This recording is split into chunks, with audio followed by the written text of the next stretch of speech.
దక్ష ప్రజాపతికి పూర్వకాలంలో 27 మంది కుమార్తెలు ఉండేవారు. ఆ 27 మంది కుమార్తెలలోనూ స్వధ అనబడేటటువంటి కుమార్తెని పితృదేవతలకిచ్చి వివాహం చేశారు. ఆ స్వధ అనబడేటటువంటి భార్య యందు పితృదేవతలకి 3 కుమార్తెలు జన్మించారు.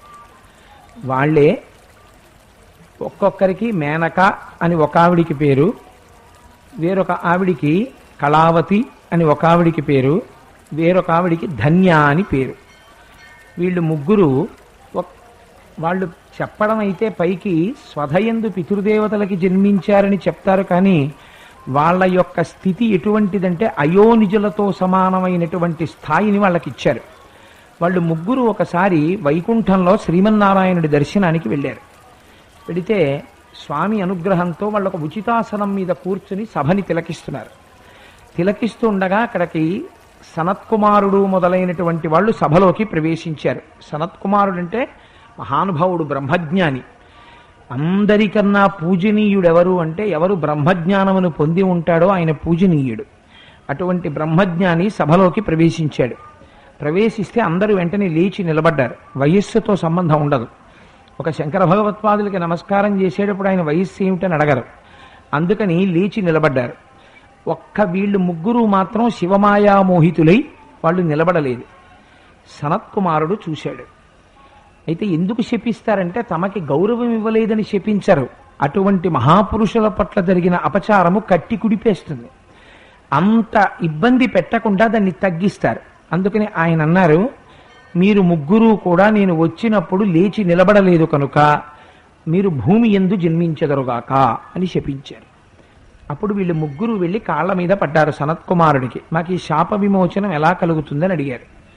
అడిగితే మేనక పేరుతో విష్ణువాంశ సంభూతుడైనటువంటి హిమవంతుణ్ణి వివాహం చేసుకుంటుంది. అలాగే ఈ ధన్య అనబడేటటువంటి ఆవిడ రాబో కాలంలో త్రేతాయుగంలో జనక మహారాజు గారిని వివాహం చేసుకుని సీత అనబడేటటువంటి కుమార్తెని పొందుతుంది. మేనకకి పార్వతీదేవి జన్మిస్తుంది. ఈ కళావతి అనబడేటటువంటి ఆవిడ వృషభానుడు అనేటటువంటి ఒక వైశ్యుణ్ణి వివాహం చేసుకుంటుంది. చేసుకుని ఆమెకి జన్మించేటటువంటి కుమార్తె రాధ. ఈ రాధకి జన్మనివ్వడం వల్ల శ్రీకృష్ణ భగవానుడి ప్రియురాలు రాధ కనుక గోలోకాన్ని చేరుకుంటుంది కళావతి. అలాగే మేనక పార్వతీదేవికి జన్మనిచ్చింది కనుక ఆవిడ కైలాసాన్ని చేరుకుంటుంది.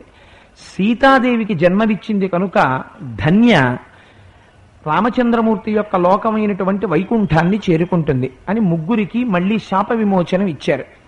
ఆ కారణం చేత మేనక భూమి మీద జన్మించి హిమవంతుణ్ణి వివాహం చేసుకుంది. చేసుకున్న తర్వాత ఆ మేనకా హిమవంతులు సంతానం కోసమని పార్వతీ పరమేశ్వరుల్ని ఆరాధన చేశారు. ఆరాధన చేస్తే అమ్మవారు జగదంబ ప్రత్యక్షమైంది. ప్రత్యక్షమై మీ కడుపున నేను పుట్టడానికి ఒక ప్రధానమైన కారణం ఉంది, చెప్తాను వినమంది. మనం తెలుసుకోవలసినటువంటి రహస్యం అదే. పార్వతీ పరమేశ్వరులలో అమ్మవారు దక్ష ప్రజాపతి కుమార్తెగా సతీదేవిగా ఉండగా హిమాలయ పర్వతాల మీదకి విహారానికి వచ్చారు. ఇప్పుడు పార్వతీదేవిని చూసి మేనకాదేవి అనుకుంది, నాకు ఇలాంటి కుమార్తె పుడితే ఎంత బాగుండును అనుకుంది. మన మనస్సు ఒక మంచి కోరిక కోరుకుంటే ఈశ్వరుడు దాన్ని అనుగ్రహిస్తాడు. నువ్వు ఒకనాడు ఇలా అనుకున్నావు, అందుకుని నీ కడుపున నేను జన్మించబోతున్నాను. 9 కుమారులను అడిగావు, నాకన్నా ముందు నీకొక కుమారుడు పుడతాడు, తర్వాత నేను జన్మిస్తాను. అదే మైనాకుడు జన్మించాడు, మైనాక పర్వతం. తరువాత పార్వతీదేవి జన్మించింది. ఆవిడికి యుక్త వయస్సు వచ్చిన తరువాత ఒకనాడు నారద మహర్షి వచ్చి ఉపదేశం చేశారు. అమ్మా, శంకరుడు నీకు యోగ్యుడైన వరుడు, శంకరుణ్ణి పొందడానికే నువ్వు ఈ రూపంతో వచ్చిన దానివి, అందుకని పరమశివుణ్ణి వివాహం చేసుకోమని చెప్పారు. శంకరుడు కూడా హిమవత్ పర్వత ప్రాంతానికి వచ్చి తపస్సు చేస్తున్నాడు. అప్పుడు తారకాసుర సంహారం జరగాలి. పార్వతీ పరమేశ్వరులకి కుమారుడు జన్మిస్తే తప్ప తారకాసుర సంహారం జరగదు. అందుకని మన్మధుణ్ణి దేవేంద్రుడు ప్రోత్సహించాడు, వెళ్ళి పరమశివుడి మీదకి బాణాలు వేయి. పార్వతీదేవి పళ్ళు పువ్వులు పట్టుకొచ్చినప్పుడు బాణం వేస్తే పార్వతీదేవి యందు అనురక్తి కలిగి క్రీడిస్తాడు. కుమారుడు జన్మిస్తే దేవతలకి రక్షణ కలుగుతుంది, తారకాసుర సంహారం జరుగుతుంది అన్నాడు. అంటే మన్మధుడు బాణప్రయోగం చెయ్యబోయాడు. పరమశివుడు చూశాడు, నా మీద బాణప్రయోగం చేసేటంతటి వాడివా అని 3వ కన్ను తెరిచాడు. ఆ అగ్నిహోత్రపు కీలలలో మన్మధుడు కాలిపోయాడు. కాలి భస్మమైన తరువాత కూడా బ్రహ్మాండమైన అగ్నిహోత్రం సుడులు తిరిగింది ఆకాశంలో. ఇప్పుడు ఈ అగ్నిహోత్రాన్ని ఏం చెయ్యాలి అన్నారు. అది లోకాలు కాల్చేస్తుంది. అప్పుడు చతుర్ముఖ బ్రహ్మగారు ప్రార్థన చేశాడు. ఆ అగ్నిహోత్రాన్ని పరమశివుణ్ణి అడిగితే ఈ అగ్నిహోత్రాన్ని తీసుకెళ్లి సముద్ర గర్భంలో పెట్టమన్నారు. ఇది శివాజ్ఞ. అందుకని ఈ అగ్నిహోత్రాన్ని ఆ సముద్ర గర్భంలో భరించవలసింది, ఇది ఎటూ వెళ్ళిపోకుండా కాపాడమన్నారు. అంటే అప్పుడు సముద్రం తన కడుపులో పెట్టుకుంది అగ్నిహోత్రాన్ని. దానికే బడబాగ్ని అని పేరు. అప్పుడప్పుడు చూసారా, ఉప్పెన వచ్చిందండి అంటారు. మీకు జ్ఞాపకం ఉందో లేదో కానీ మన పురాణాలు ఎంత సత్యమో మీరు చూడండి. ఉప్పెన వచ్చినప్పుడు ఊళ్ళ మీదకొచ్చిన నీళ్లతో అగ్నిహోత్రము మరుగునీళ్లు వచ్చాయని చెప్పారు ఆ రోజుల్లో. బడబాగ్ని బయటికి వస్తుంది ఒక్కొక్కసారి. సముద్ర గర్భంలో ఉంటుంది కాబట్టి దానికి బడబాగ్ని అని పేరు. అది శివుడి యొక్క 3వ కంటిలోంచి పుట్టిన మంట. ఆ తర్వాత ఆయన ఇప్పుడు తెరవలేదు దాన్ని ఇంకా. అందుచేత ఆ మన్మధుడు దహించిపోయాడు. ఆ తర్వాత రతీదేవి ప్రార్థన చేసింది. మన్మధుడు అనంగుడయ్యాడు. శరీరం లేకుండా కనపడతాడు, శరీరంతో మాత్రం ప్రద్యుమ్నుడిగా కనపడతాడు. శ్రీమన్నారాయణుడు కృష్ణమూర్తిగా వచ్చిన తరువాత కృష్ణ భగవానుడికి ప్రద్యుమ్నుడన్న కుమారుడు జన్మిస్తాడు. ఆ ప్రద్యుమ్నుడే మన్మధుడు. ఆయన శంబరాసురుణ్ణి సంహరిస్తాడు. అప్పుడు రతీదేవి మళ్ళీ మన్మధుణ్ణి పొందుతుంది అని వరం ఇచ్చారు. అప్పుడు శరీరాన్ని పొందుతాడని. సరే, ఈలోగా మరి పార్వతీదేవి పరమశివుణ్ణి ఎలా పొందడం అంటే అప్పుడు దేవతలు ఋషులు చెప్పారు. అమ్మా, శంకరుడంటే మహానుభావుడు, కాముణ్ణి దహించినవాడు, సాక్షాత్తు జ్ఞానస్వరూపి. అన్ని కళ్యాణాలలా పార్వతీ కళ్యాణం జరగడం అంటే కుదిరేటటువంటి విషయము కాదు. అందుకే పార్వతీ కళ్యాణం చెప్పడం, పార్వతీ కళ్యాణం వినడం, పార్వతీ కళ్యాణం చూడడం అంత గొప్పదై కూర్చుంది ప్రపంచంలో. అందుకని నువ్వు ఎలా వివాహం చేసుకోగలవో తెలుసా?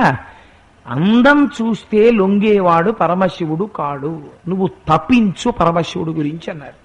ఆవిడ ముందు పళ్ళు తింది, తరువాత పంచాగ్నిహోత్రముల మధ్యలో తపస్సు చేసింది.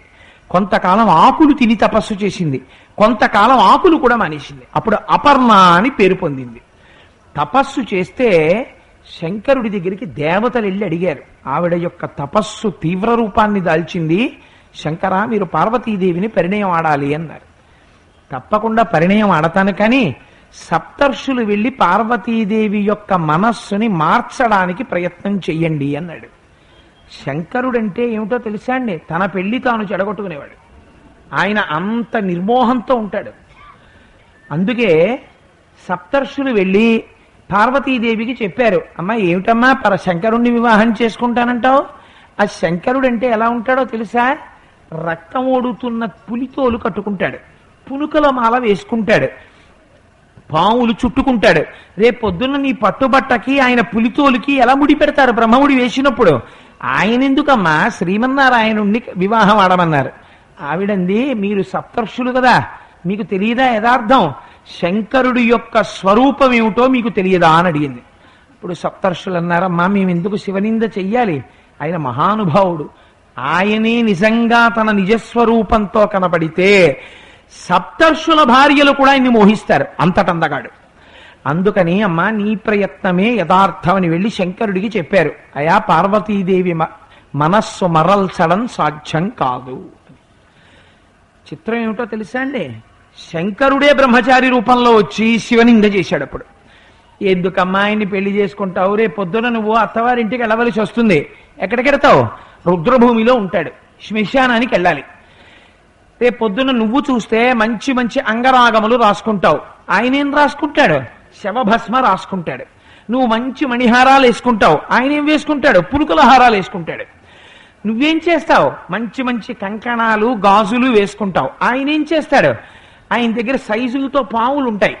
ఓ పావులు తెచ్చి బెల్ట్ పెట్టుకుంటాడు, ఇంకో పావులు చిన్న చిన్ని పావు పిల్లల్ని ఏరి చెవులకు పెట్టుకుంటాడు. మీరు రోజు ప్రాతస్మరామిలో చదవట్లేదండి? ప్రాతస్మరామి పరమేశ్వర వక్త్ర పద్మం పాలాక్షికీల పరిశోషిత పంచబాణం భస్మ త్రిపుండ రచితం ఫణికుండలాఠ్యం. చిన్న చిన్న పావు పిల్లల్ని కుండలాలు పెట్టుకుంటాడు, ఇంకొంచెం మీడియం సైజు పావుల్ని గాజులుగా పెట్టుకుంటాడు. అన్ని పావులే ఆయనకి. ఎందుకంటే అలా పావులు పెట్టుకోవడం అని మీరు అడగచ్చు నన్ను. ప్రపంచంలో గోదానం చేస్తానంటే పుచ్చుకుంటారు, ఇప్పుడు సత్యనారాయణ రెడ్డి గారు వచ్చి అయ్యా కోటేశ్వరరావు పుచ్చుకోడు అని పేరే కానీ ఓ మంచి పంచ పట్టుకొచ్చి ఇస్తే పుచ్చేసుకున్నాను. పుచ్చుకోండి అంటే పుచ్చుకున్నానా లేదా? ఇదే ఆయన అయ్యా కోటేశ్వరరావు మీరేమీ పుచ్చుకోరు, అందుకని చెప్పి మీకు ప్రత్యేక బహుమానం తెచ్చాం అని చెప్పి మత్ ఇంజక్షన్ ఏదో ఇచ్చి ఆయనకి పట్టుకోవడం భయమే కదా మరి. అందుకని ఓ త్రాచుపావును తెచ్చి నా మెళ్ళ వేశారనుకోండి, పుచ్చుకుంటానా? పారిపోతాను ఇక్కడి నుంచి. శంకరుడు ఒక్కడే పుచ్చుకుంటాడు. శంకరుడు పుచ్చుకోవడం ఏమిటో తెలుసా అండి? పావు చుట్టలు చుట్టుకుని ఉంటుంది, తన చుట్టలోంచి తన కింద నుంచి తానే వెళ్ళిపోతుంటుంది మిలికపడినట్టు. అలా వెళ్ళడమే కాల రూపంలో వెళ్ళడం. పాము కదలిక కాలము కదలిక. ఆ పాము కనపడిన దానికి మృత్యుహేతు అవుతుంది, తినేస్తుంది. ఎలకని కాని దేన్నైనా తింటుంది, కరిచిందా చచ్చిపోతారు. కాలము కూడా మృత్యుస్వరూపమే. కాలము నడిచి వెళ్ళిపోతుంటే మృత్యువు రూపంలో తినేసుకుంటాడు. అంటే ఆయన మృత్యుంజయుడు, అందుకు సర్పాభరణుడు. అందుకని ఇన్ని వేషాలుంటాయమ్మా, ఆయన ఎందుకమ్మా నీకు కళ్యాణానికి అని అడిగారు. అయితే పార్వతీదేవంది ధూర్త బ్రహ్మచారి, ఎవడురా నువ్వు? శంకరుడి గురించి నీకు తెలియదులా ఉంది. శివనింద వినడమే మహాపాపం, ధూర్తుడా పోతలకని చెప్పి చెవులు మూసుకుంది. అప్పుడు శంకరుడు నిజస్వరూపంలో ప్రత్యక్షమయ్యాడు. గమ్మత్తేమిటో తెలుసా అండి? పార్వతీ కళ్యాణంలో ఆవిడ ఒక మాట అడిగింది, శంకరా నువ్వు ప్రత్యక్షమయ్యావు, దా పార్వతి వెళ్ళిపోదాం కైలాసానికి అంటావు నువ్వు, కానీ నేను అలా రాను. ఇప్పుడు నీతో నువ్వేం చేయాలో తెలుసా? కన్యని అపేక్షించాలి. మా నాన్నగారి దగ్గరికి వచ్చి అయా హిమవంతుడా నాకు మీ కుమార్తెనిచ్చి వివాహం చేయి అని అడగాలి. గతంలో నువ్వు ఒకసారి నన్ను వివాహం చేసుకున్నావు దక్ష ప్రజాపతి కూతురుగా ఉన్నప్పుడు. అప్పుడు నువ్వు వైదికమైనటువంటి ప్రక్రియని పాటించలేదు, నవగ్రహాలకి పూజ చెయ్యలేదు. ఆ కారణం చేత నేను శరీరాన్ని వదిలిపెట్టాను లోకానికి ఒక పాఠం నేర్పడానికి. ఇప్పుడు వైదికమైన పద్ధతిలో మన యొక్క వివాహం జరగాలి, అలా అయితేనే మళ్ళీ వివాహం జరుగుతుంది. అందుకు నేను వచ్చి మా నాన్నగారిని అడిగాను. అయ్యో దానికి ఏమండి, తప్పకుండా అడుగుతాను. ఆయన ఏమిటంటే భోళాశంకరుడు మహానుభావుడు, అందుకని బయలుదేరాడు. బయలుదేరినటువంటి వాడు అసలు వీళ్ళకెంత భక్తి ఉందో చూడాలనుకున్నాడు. అనుకుని అక్కడి నుంచి పెద్ద నాట్యం ఆడేటటువంటి వాళ్ళ ఓ పులితోలు కట్టుకుని ఓ ఢమరుక పట్టుకుని ఆ ఢమరుక వాయించుకుంటూ రాజవీధుల్లో విడుచున్నాడు. ఎంత బాగా నాట్యం చేస్తున్నాడో అని పిలిచారు. పిలిస్తే పార్వతీదేవంది అమ్మా నేను ఈయన్నే పెళ్లి చేసుకుందాం అనుకుంటున్నానంది. అంటే మేనకాదేవంది నిన్ను చంపేసి నేను చచ్చిపోతాను, వీడు దొరికాడే నీకు పెళ్లి చేసుకోవడానికి? పావులు కట్టుకుని పులితోలు కట్టుకుని ఢమరుక వాయించుకుంటూ వీధులమ్మడి తిరుగుతున్నాడా, ఈయన నువ్వు పెళ్లి చేసుకుంటావు? నీ పరిస్థితి చూస్తే నాకేమనిపిస్తోందో తెలుసా? వజ్రం తీసుకొచ్చి ఇస్తే నాకు అక్కర్లేదని గాజు ముక్క ఏరుకున్న వాళ్ళ, శ్రీచందనం తీసుకొచ్చిస్తే రాసుకోవడం మానేసి బూది తీసి ఒంటి మీద రాసుకున్న వాళ్ళ, వీధిలోంచి పిలిచి భోజనం పెడతానంటే మానేసి పెరట్లోంచి వచ్చి భిక్షమెత్తుకున్న వాళ్ళ, ఏమిటే ఈ పని? ఏమిటి ఇంత తపస్సు చేసి ఈయన పెళ్లి చేసుకునేది? నిన్నివ్వను, నీ తలకి నా తలకి బండ కట్టి సముద్రంలో దూకేస్తాను అంటే అప్పుడు శంకరుడు తాండవం చేశాడు. చేస్తే అంటే ఇవాళ సమయం లేదు కాబట్టి నేను ఆ శ్లోకాలు వదిలిపెట్టేశాను. తాండవం చేస్తే ఆయనలోనే బ్రహ్మ, ఆయనలోనే విష్ణువు, ఆయనలోనే రుద్రుడు అన్నీ కనపడ్డాయి, సమస్త లోకాలు. ఆ తేజోమూర్తిని చూసి మేనకాదేవి పరవశించిపోయింది. పరవశించిపోయి మేనకా హిమవంతులిద్దరూ ఆనంద పారవశ్యంతో తప్పకుండా మా అమ్మాయిని నీకు ఇచ్చి వివాహం చేస్తామన్నారు. శంకరుడు వెళ్ళిపోయాడు కైలాసానికి. వెళ్ళిపోయిన తర్వాత దేవతలకు అనుమానం వచ్చింది. వాళ్ళు మీటింగ్ పెట్టారు. పెళ్లి సెటిల్ అయిపోయింది, కళ్యాణం జరిగిపోతుంది. జరిగిపోతే హిమవంతుడు కన్యాదానం చేసేస్తాడు.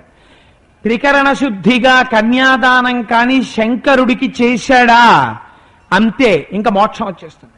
మోక్షం వచ్చేస్తే హిమాలయ పర్వతాలు ఉండవు. హిమాలయ పర్వతాల్లో నవనిధులు ఉన్నాయి, ఎందరో తపస్సులు ఉన్నారు, గంగానది ఉన్నది, ఎన్ని నదులో ఉన్నాయి, పవిత్ర ప్రదేశాలు ఉన్నాయి. మరి ఇప్పుడు ఎలా?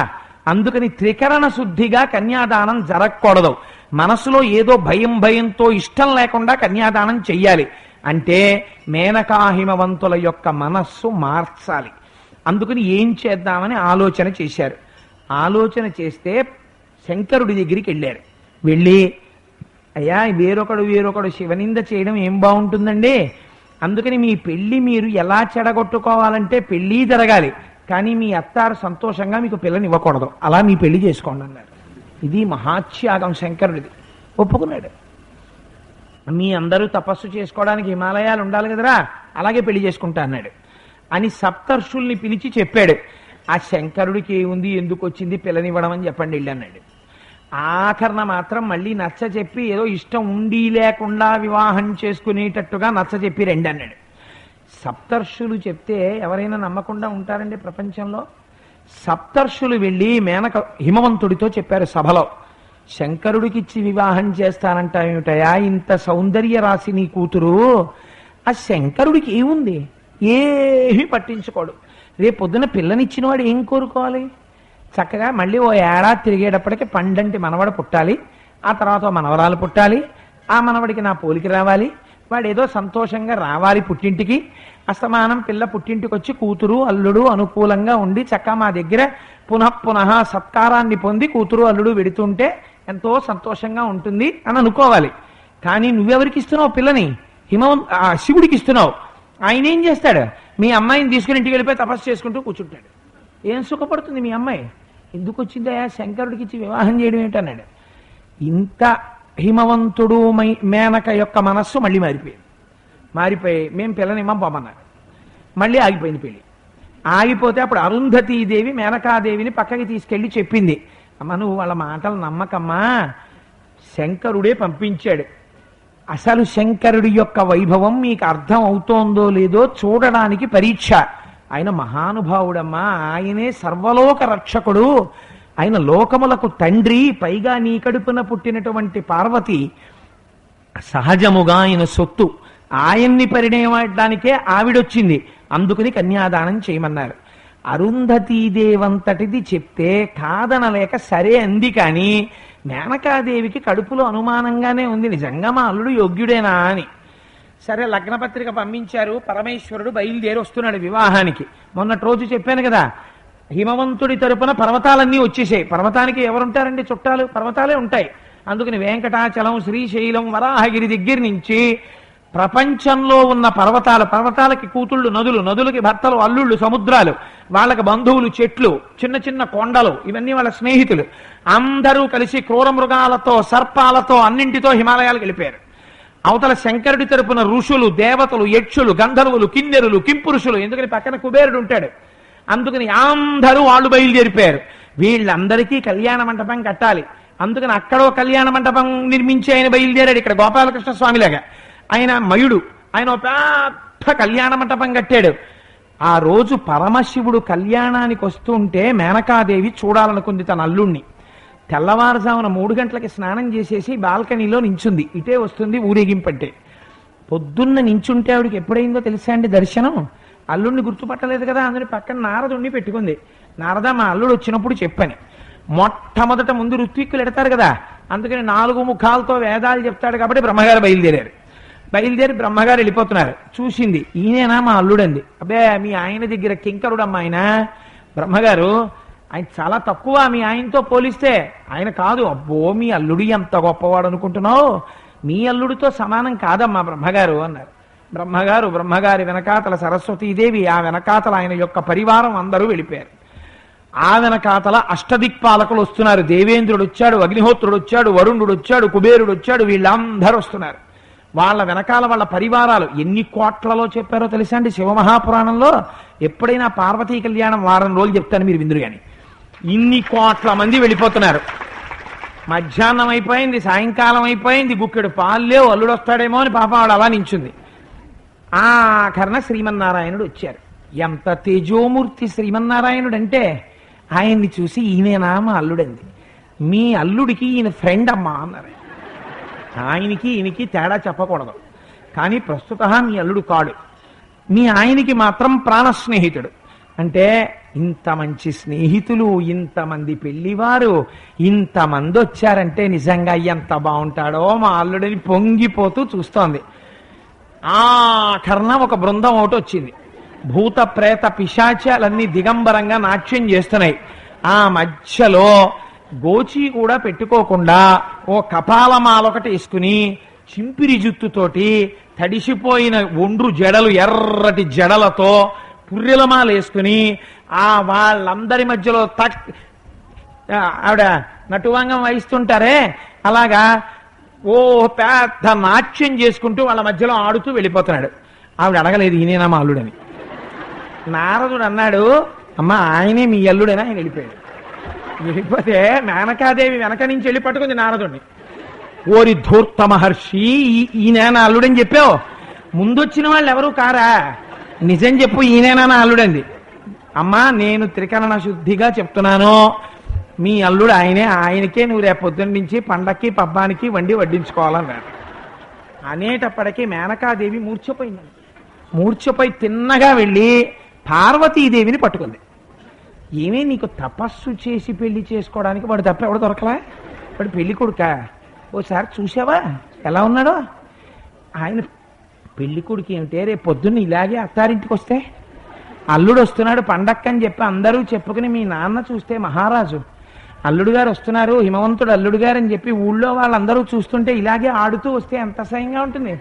నా పరువు పోయా, మీ నాన్న పరువు పోయే, ఎందుకు వచ్చినా అల్లుడే, నీకు ఎక్కడ దొరికాడే ఈ పెళ్లి కొడుకు? ఇంతకన్నా నువ్వు నేను విషం తాగి చచ్చిపోదాం తప్పి పెళ్ళొద్దని. అప్పుడు పార్వతీదేవి పాపం తత్వం అంతా చెప్పింది. అమ్మా ఏమనుకుంటున్నావమ్మా, శంకరుడంటే నీకు కనపడినట్టుండేటటువంటి వాడు కాడు, ఆయన తత్వం వేరమ్మా. రేపు పొద్దున పెళ్లి మంటపంలోకి వస్తాడు, అప్పుడు చూద్దు కానీ బెంగెట్టుకోకు, అప్పటి వరకు ఉండు. నీకు అప్పుడు కూడా అలా కనపడితే మనం ఆలోచిద్దాం. వస్తాడమ్మా చూడని ఆలోచిద్దాం అంటుందా పార్వతీదేవి. అమ్మ నువ్వు అప్పుడు చూడు నీకు ఎలా కనపడతాడో అంది. నిజంగా పెళ్లి మంటపంలోకి వచ్చాడు. వచ్చేటప్పటికి స్వామి ఎలా ఉన్నారో తెలుసా అండి? కోటి సూర్య ప్రతీకాశం సర్వావయవ సుందరం విచిత్రవసనం చాధనానాభూషణభూషితం అని సుప్రసన్నం సులావణ్యం సుగంధం చ మనోహరం గౌరాభం ద్యుతితం యుక్తం చంద్రరేఖా విభూషితం సూర్యేణ చిత్రితం మూర్ధ్ని చంద్రదండ విరాజితం గంగా చ యమునా చైవ విధర్తు స్మనుచామరే అని శివమహాపురాణంలో వర్ణన చేస్తారు ఆయన యొక్క స్వరూపాన్ని. ఆయన నడిచి వస్తుంటే కోటి సూర్యులు ఉదయించినంత ప్రకాశం. ఆయన ముందుకి నడిచి వెడుతూ ఉంటే ఆయన శరీరంలోంచి వచ్చేటటువంటి కాంతుల చేత దిక్కులన్నీ నిండిపోయాయి. సూర్యేణ చిత్రితం మూర్తిని, సూర్య భగవానుడు ఆయనకి ఛత్రం పట్టాడు. చంద్రదండ విరాజితం, చంద్రుడు పక్కన దండం పట్టుకుని నడుస్తున్నాడు. వెనకాతల గంగాదేవి యమునాదేవి ఇద్దరూ కూడా ఆయనకి వింజామరలు విసురుతున్నారు. ఆయన యొక్క అందం చూసి, నేను సభాముఖంగా చెప్పానని అనుకోవద్దు, పురాణంలో ఉంది కాబట్టి చెప్తున్నాను, పెళ్లికొచ్చిన ఇన్ని వేల మంది భార్యలు లేచి ఆయన మీద పడిపోయారు. ఆశ్చర్యం ఏమిటంటే హిమాలయ పర్వతాల్లో హిమవంతుడి యొక్క రాజ్యంలో బిడ్డలకి పాలిస్తున్న తల్లులకి ఆయన సౌందర్యాన్ని చూసి ఇలాంటి వాణ్ణి కనీసం ముట్టుకోకపోతే మన జన్మ ధన్యం కాదని లేచి వెళ్ళిపోయారు ఆయన దగ్గరికి. అప్పుడు చూసింది మేనకాదేవి, అబ్బా ఇది కదా శివ సౌందర్యం అంటే, నాకు తగినవాడు నా అల్లుడు, అద్భుతం, మా అమ్మాయి భలే సెలెక్ట్ చేసుకుంది అనుకుంది. కానీ కడుపులో మాత్రం అలా ఎందుకు కనపడ్డాడు, మళ్ళీ ఎప్పుడన్నా అలా రాడు కదా అని అనుమానం. ఇప్పుడు ఏమైంది, త్రికరణ శుద్ధి పోయింది, కన్యాదానం చేస్తోంది కానీ అనుమానమే కడుపులో. ఎప్పుడు ఇలా ఉంటే పర్వాలేదు, పొద్దున్నొచ్చినట్టు వస్తే అప్పుడప్పుడు చాలా అసహ్యంగా ఉంటుందే అని కడుపులో బాధ. త్రికరణ శుద్ధి లేని కన్యాదానం చేశారు. దానివల్ల ఏమైందో తెలుసా అండి? పాపం అసలు మీకు పెళ్లిలో ఆశ్చర్యం చెప్పనా, ఇప్పుడు కళ్యాణం జరుగుతుంది, మీరు చూద్దురు కానీ గణపతి పూజ చేస్తారు. అందుకే మనం గణపతి ఆలయం దగ్గర నుంచి వచ్చాం. గణపతి పూజ చేసిన తరువాత ప్రధాన ఘట్టాల్ని మాత్రమే స్పృశిస్తున్నాను. ప్రవర చెప్తారు, శివ కళ్యాణంలో కూడా ప్రవర చెప్పారు. ప్రవర చెప్పినప్పుడు ఆశ్చర్యం జరిగింది. పార్వతీదేవికి ప్రవర చెప్పేశారు. ఎవరు? ఏదో హిమవంతుడి యొక్క పుత్రి అలా చెప్పేశారు. పరమశివుడికి చెప్పవలసి వచ్చింది ప్రవర. 3 తరాలు చెప్పాలి. చెప్పవలసి వస్తే శంకరుడికి తండ్రి ఎవరు ఎవరికి తెలియదు. అక్కడ అడగాలి. ఇప్పుడు ఎవరినన్నా కాస్త పెళ్లిలో నేను చాలా క్లోజ్ అండి అన్నవాళ్ళు ఉంటారు కదా, కోటేశ్వరరావు గారి గురించి తెలుసుకోవాలనుకోండి దొరగారిని అడుగుతారు కదా, ఎందుకంటే ఎప్పుడు దొరగారు కోటేశ్వరరావు కలిసి ఉంటారు కదా, తెలుస్తుంది దొరగారు. కానీ అలా శంకరుడి గురించి తెలుసుకోవాలి. ఎవరిని అడగాలి? ఎప్పుడు శంకరుడితో తిరిగేవాడిని అడగాలి. నారాయణుడిని అడిగారు. ఆయన అన్నాడు, ఏమో నేను పుట్టేప్పటికే ఆయన ఉన్నాడు, నాకు తెలియదు, మరి ఆయనే ఉన్నాడంటే ఆయన తండ్రి గారు ఎవరో నాకు తెలియదు అన్నాడు. చతుర్ముఖ బ్రహ్మగారిని అడిగారు, ఏమో నాకు తెలియదు అన్నాడు ఆయన. అంటే అప్పుడు అందరినీ అడుగుతున్నారు. అసలు ఈ పెళ్లి సెటిల్ చేసిన ఆయన ఒక ఆయన ఉన్నాడు. ఆయన నారదుడు మహతి వాయించుకుంటూ కూర్చున్నాడు. కూర్చుంటే అందరూ వెళ్ళి అడిగారు. సంతోషంగా నవ్వుకుంటూ ఆయన వీణ వాయించుకుంటున్నాడు. ఏమిట్రా ఈ వీణ, ఓ పక్కనేమో ప్రవర తెలియట్లేదనా వీణ పట్టుకున్నాడు నారాయణుడు. పట్టుకుని ప్రవర తెలియట్లేదురా, శంకరుడికి తండ్రి ఎవరు తాత ఎవరు అని అడిగారు. ఆయన అన్నాడు, అప్పుడే మర్చిపోయారు ఏమిటో మీరు, ఒకప్పుడు ఇలాగే శంకరుడికి ఆద్యంతాలు కనుక్కుందామని మీరిద్దరూ బయలుదేరారు. బయలుదేరితే ఆయన శివలింగం కింద ఆవిర్భవించాడు. మీరు కనుక్కోలేక తిరిగి వచ్చేశారు. జ్ఞాపకం ఉందా? ఆద్యంతములు లేని వాడికి, అవాంగ్మానస గోచరుడికి, సర్వ సృష్టి స్థితిలయములు చేసేటటువంటి వాడికి, అటువంటి వాడికి తండ్రి ఎక్కడుంటాడయా? ఆయనే నాదస్వరూపుడు. ఆయనలోంచి ఆకాశము, ఆకాశములోంచి ధ్వని, ఆకాశాత్ వాయు, వాయోరగ్ని రోజు చెప్తుంటారు కదా. అలా పంచభూతములు, పంచభూతములలోంచి ఈ సృష్టి అంతా జరిగింది. ఆయన స్వరూపం ఎవడికి తెలిసి ఇవాళ ఇలా కనబడుతున్నాడు కానీ, అగ్ని ముఖంబు పరాపరాత్మకమాత్మ కాలంబు గతి రత్నగర్భ పదము శ్వసనంబు నీ యూర్పు రసన జలేషుండు దిశలు కర్ణంబులు దివము నాభి సూర్యుండు కన్నులు శుక్లంబు సలిలంబు జఠరంబు జలధులు చదలు శిరము సర్వౌషధులు రోమచయము శల్యంబు లద్రులు మానసమృతకరుండు చందములు ధాతువులు ధర్మసమితి హృదయము ఆస్యపంచకము ప్రచరాహ్వయంబు అయిన నీరూపు సదసత్వమై శివాఖ్యయై స్వయంజ్యోతి అయ్యొప్పు ఆజ్యముగుచు. అటువంటి పరమేశ్వరుడికి ప్రవరెవరు చెప్పగలరా అన్న. ఏదో లౌకికంగా చెప్పాలి కాబట్టి కాసేపు సదాశివుడని, కాసేపు మహేశ్వరుడని ఆయనకే పేర్లు పెట్టి ప్రవర చెప్పారు. చెప్పి కళ్యాణం పూర్తి చేశారు. పార్వతీ పరమేశ్వర కళ్యాణంలో గొప్పతనం ఏమిటో తెలుసా అండి? హిమవంతుడు శంకరుడి కాళ్ళు కడిగాడు. ఆ కాళ్ళు కడిగినటువంటి నీళ్లు శంకరుడి పాదములకు వైదికమైన మంత్రములతో ఏ జలములు తగిలాయో ఆ జలములు మీకు ఇహమునందు సమస్త సంపత్తినిస్తాయి, మృత్యుభయాన్ని పోగొడతాయి, అనారోగ్యాన్ని తీసేస్తాయి. అన్నిటినీ మించి శివుడు జ్ఞానప్రదాత, అపారమైన ఐశ్వర్యం. అందుకే మారేడు జలం ఆయన మీద పడితే ఐశ్వర్యం వస్తుంది. ఐశ్వర్యం ఇస్తాడు, విజ్ఞానం ఇస్తాడు, మోక్షం ఇస్తాడు, అపమృత్యు భయం తీసేస్తాడు, రోగభయం నివారిస్తాడు. కన్యాదాత గారు అల్లుడు చిన్నవాడైనా కాళ్ళు కడుగుతాడు. నారాయణ స్వరూపాన్ని చూసి కాళ్ళు కడిగితే, చిన్నవాడైనా కాళ్ళు కడిగించుకున్నాడు కాబట్టి మంత్రానుష్ఠానం చేసుకోవాలి పెళ్లి కొడుకు తర్వాత. కానీ నారాయణుడి కాళ్ళు కడిగిన జలాలని ప్రోక్షణ చేసుకుంటారు తల మీద. ఇవాళ పరమశివుడి యొక్క పాదములు కడిగినటువంటి జలములను దర్బార్ పూర్తయిపోయిన తర్వాత మీ అందరి దగ్గరికి ప్రత్యేకం దీనికోసం ఋత్విక్కుల్ని తీసుకొచ్చారు సుబ్రహ్మణ్య శర్మ గారు. వాళ్ళు మీ అందరికీ మంత్రోచ్చాటనం చేస్తూ మీరు ఇలా కూర్చుని ఉండగా వాళ్లే మీ దగ్గరికి వచ్చి మీ మీద ప్రోక్షణ చేస్తారు ఆ జలాల్ని. మంగళసూత్రం కట్టించుకుంది పార్వతీదేవి. శంకరుడు మన్మధుణ్ణి కాల్చాడు. ఆయన మంగళసూత్రం కడతాడండి ఒక స్త్రీ మెడలో. కానీ అది జగదంబ యొక్క గొప్పతనం, అది త్రిపుర సుందరీ తత్వం అంటే. అమ్మ మెడలో మంగళసూత్రం కట్టించుకుందావిడ. మంగళసూత్రం కట్టేటప్పుడు ఏమండి మంగళసూత్రం ఎప్పుడు మనం పుట్టినప్పటి నుంచి మెడలో కడుతున్నారు ఏమిటండి, మేము మార్చేసుకుంటాం సరదాగా చేతికో కాలుకో కట్టించుకుంటాం అంటే కుదరదు. మంగళసూత్రం ఎప్పుడు కట్టినా మెడ మీదే కట్టాలి, ఇక్కడే వెయ్యాలి. 3 ముళ్ళు వేసినప్పుడు ప్రతి ముడికి కుంకం పెడతారు. 3 ముళ్ళు ఎందుకు వేస్తారో తెలుసా అండి? 3 ముళ్ళు వేస్తే 3 అంకె సత్యం, 3తో సత్యాన్ని ఆవిష్కరిస్తారు. ఇక్కడే కట్టాలి. ఇక్కడెందుకు కడతారంటే విశుద్ధి చక్రం ఉంటుంది కంఠంలో, దాంట్లో 2 దళాలు ఉంటాయి. ఆ 2 దళాలు పార్వతీ పరమేశ్వరులు. పార్వతీ పరమేశ్వరులు ఉన్నటువంటి విశుద్ధి చక్రం ఉన్న కంఠంలోంచి అక్షరం బయటికి వస్తుంది. అక్షరం అంటే క్షరము కానిది, నాశనము లేనిది. అటువంటి స్వరూపం పార్వతీ పరమేశ్వరులు. వాళ్ళ పాదముల మీద ఎప్పుడూ ఆ ముడులు తగులుతుంటే భర్తకి ఆయుర్దాయం ఉంటుంది. అందుకని మంగళసూత్రం ఇక్కడే 3 ముళ్ళు వేయించు కట్టించుకుంటారు తప్ప దాని స్థానం మార్చడానికి వీల్లేదు. మామూలుగా వివాహంలో కట్టించుకుంటేనే అంత గొప్ప. సాక్షాత్ జగదంబ మెడలో శంకరుడు 3 ముళ్ళు వేస్తాడు. ఇప్పుడు మీరు చూద్దురు గాని ఆ మంగళసూత్రాల్ని మీ అందరికీ చూపిస్తారు.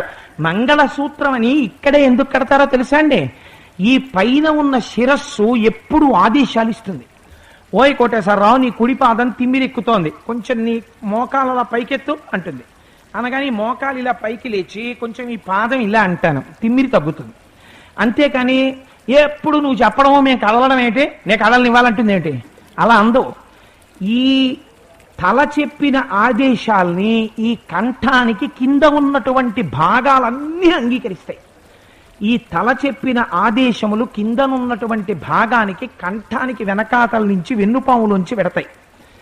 అందుకే కంఠంలో కట్టడం అంటే, అందుకే సప్తపది అయితే తప్ప వివాహం పూర్తయినట్టు కాదు. సప్తపదిలో ఒక్కొక్క అడుగు వేస్తున్నప్పుడు ఒక్కొక్కటి వదిలిపెట్టి స్నేహం చేస్తారు.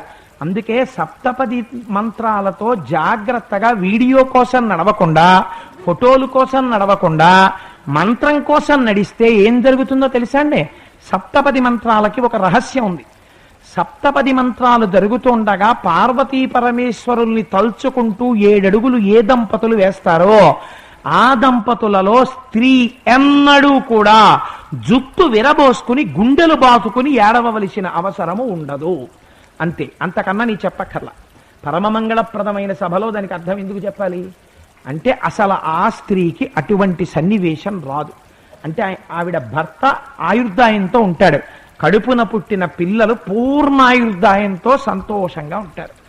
అటువంటి స్థితి కలగాలంటే సప్తపది జరిగేటప్పుడు భగవంతుణ్ణి తలుచుకుంటూ పార్వతీ పరమేశ్వరుల్ని తలుచుకుంటూ 7 అడుగులు వెయ్యాలి. సఖ్యం కలుగుతుంది. తలంబ్రాలు పోయిస్తారు. ఆ పోయించేటప్పుడు వాళ్ళ చేతుల్లో పోసి మంత్రాలు చెప్పి పోయిస్తారు. నేను ఇవాళ పెద్ద విశేష వ్యాఖ్య చేయదలుచుకోలేదు. ఆ తలంబ్రాలు పోస్తున్నప్పుడు ఒకళ్ళ తలమించి ఒకళ్ళ మీదకి జారుతాయి. అప్పుడు కొన్ని మంత్రాలు చెప్తారు.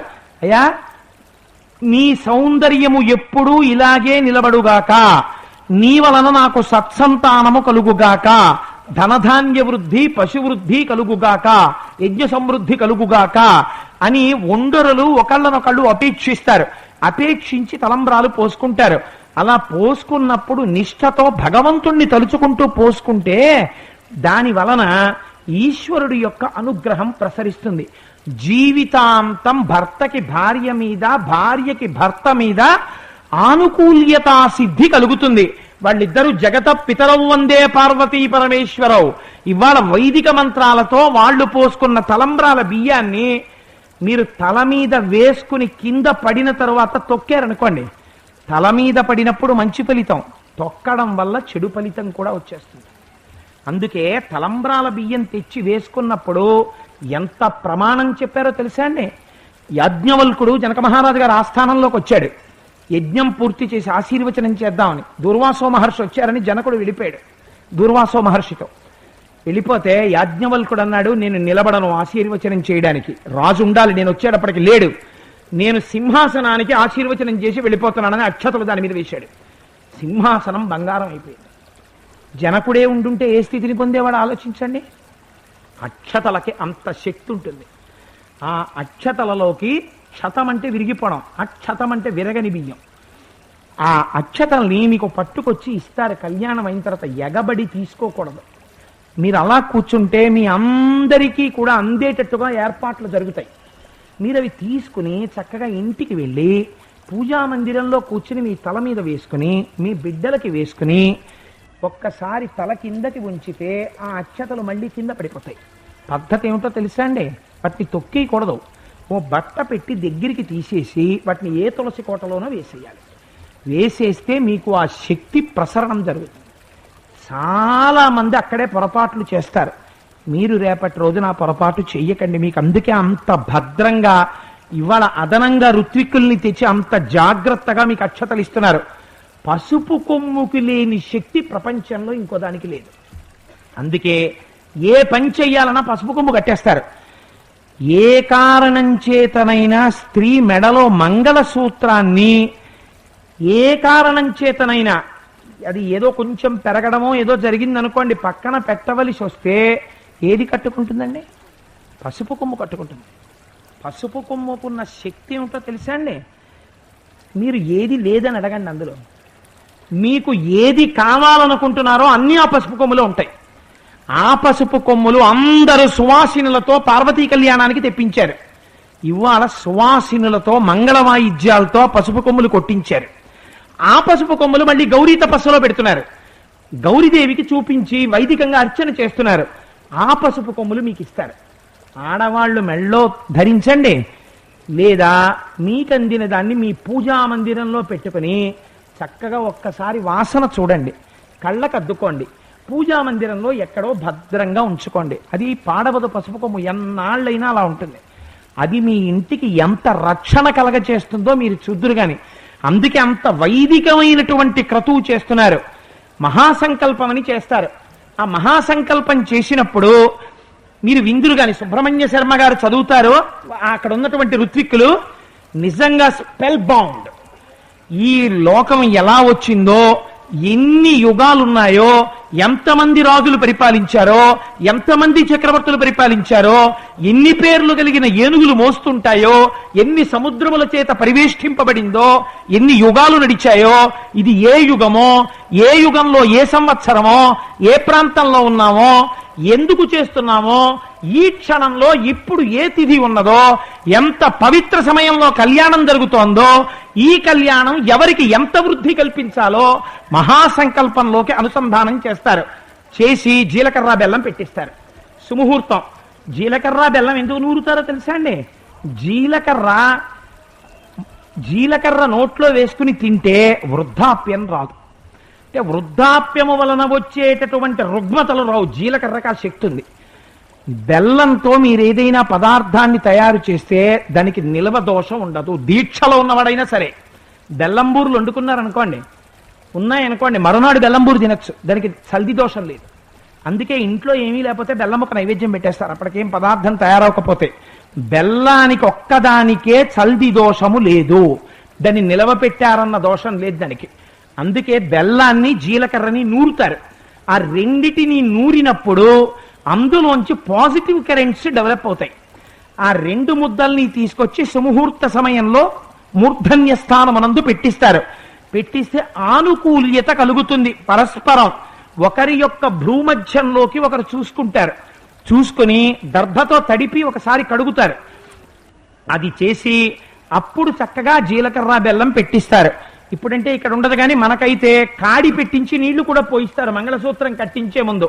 అపాలకధాన ఒకటి ఉంది. అత్రి మహర్షి యొక్క కుమార్తె వివాహం అవ్వకుండానే బొల్లు వచ్చేసింది ఆవిడకి. ఎవరు పెళ్లి చేసుకోలేదు. ఒకనాడు స్నానం చేయబోతుంటే నదిలో కొట్టుకుపోతుంటే ఎలాగో చచ్చిపోతున్నానని ఒక సోమలత దొరికితే నోటితో నవిలి ఇంద్రుడికి అభిషేకం చేసింది. ఇంద్రుడు సంతోషించి చచ్చిపోయే ముందు కూడా నాకు ఆ సోమ రసంతో అభిషేకం చేసిందని ఆ కాడి మించి ఇరుసు మించి నీళ్లు పోశాడు. పోస్తే ఆవిడకున్నటువంటి బొల్లి వ్యాధి పోయింది. హరదత్తాచార్యుల వారు వ్యాఖ్యానం చేశారు. ఆ బొల్లి వ్యాధి పోయిన తర్వాత వివాహం అయింది. అంత పరమ పవిత్రమైనటువంటి క్రతువు. ఇప్పుడు రక్షాబంధనం కడతారు. మొదట ఆ గణపతి పూజ చేసి రక్షాబంధనం, అంటే రక్షాబంధనం కడితే ఇంకా మళ్ళీ కళ్యాణం అయిపోయే వరకు ఏ అవాంతరం రాకుండా, ఏ ఇబ్బంది రాకుండా కళ్యాణం పూర్తవ్వాలి అని ప్రారంభం చేస్తారు. అంత దివ్యమైనటువంటి కళ్యాణ మహోత్సవం. అది అయిపోయిన తర్వాత లఘువుగా పునఃపూజ చేసి ఇప్పుడు నిన్నటి వరకు అమ్మవారుగా కూర్చుంది. ఇవాళ దంపతులు పార్వతీ పరమేశ్వరులు కూర్చుంటారు. అప్పుడు దర్బార్ చేస్తారు. ఆ దర్బార్ మీరు చూసి తీరాలి నిజంగా. అది మళ్ళీ జన్మ జన్మాంతర సుకృతం. ఎన్ని జన్మలకు వస్తుందండి అవకాశం. అందుకని మనకి వచ్చే సంవత్సరమే వస్తుందనుకోండి మళ్ళీ ఆశ్వీజ మాసంలో. అందుకని మనం ఇప్పుడు సంతోషంగా ఆ కళ్యాణాన్ని చూడడానికి ఆభిముఖ్యులం అవుదాం.